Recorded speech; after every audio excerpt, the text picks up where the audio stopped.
Baltimore. One of the most common symptoms of COVID-19 is being sick with fever, whereas a study by Johns Hopkins Medicine and the University of Maryland School of Medicine describes that temperature screening, primarily done with a non-contact infrared thermometer, NCIT, is not an effective strat.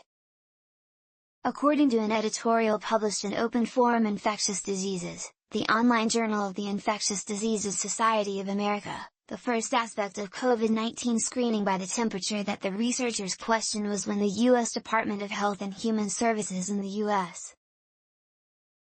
Centers for Disease Control and Prevention released guidelines for Americans to determine if they needed to seek medical attention for symptoms suggestive of infection with SARS-CoV-2, with temperature screening.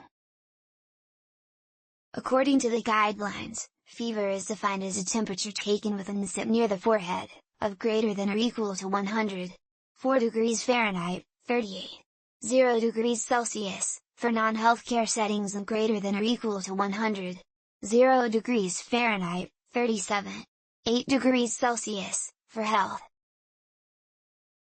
An author of the study, William Wright said, readings obtained with NSITs are influenced by numerous human, environmental and equipment variables, all of which can affect their accuracy, reproducibility and relationship with the measure closest to what could be called the body temperature or the. In their editorial, Wright and Makowiak provided statistics to show that NSIT fails as a screening test for SARS-CoV-2 infection. As of February 23, 2020, more than 46,000 travelers were screened with NSITs at U.S. airports, and only one person was identified as having SARS-CoV-2, told Wright. From the November 2020 CDC report, Wright with his fellow co-author Philip Makowiak provided further support for their concern about temperature screenings for COVID-19.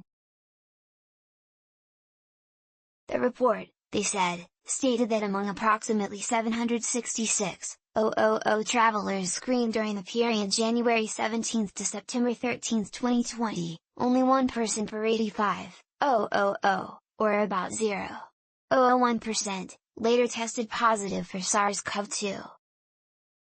Additionally, only 47 out of 278 people, 17%, in that group with symptoms similar to SARS-CoV-2 had a measured temperature meeting the CDC criteria for fever.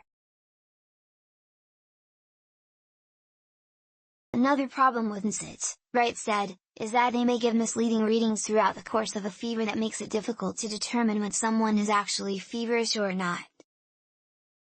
During the period when a fever is rising, a rise in core temperature occurs that causes blood vessels near the skin surface to constrict and reduce the amount of heat they release, Wright explained.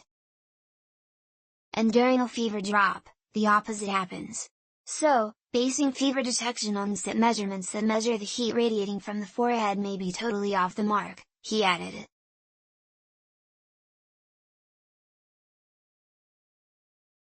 Wright and Makowiak concluded their editorial by saying that these and other factors affecting thermal screening with NSITs must be addressed to develop better programs for distinguishing people infected with SARS-CoV-2 from those who are not. Concluding the editorial, they also suggested strategies for improvement like, 1. Lowering the cutoff temperature used to identify symptomatic infected people, especially when screening those who are elderly or immunocompromised. 2. Group testing to enable real-time surveillance and monitoring. Please support our channel to grow by pressing subscribe button as well as the bell icon for daily science updates. Thank you.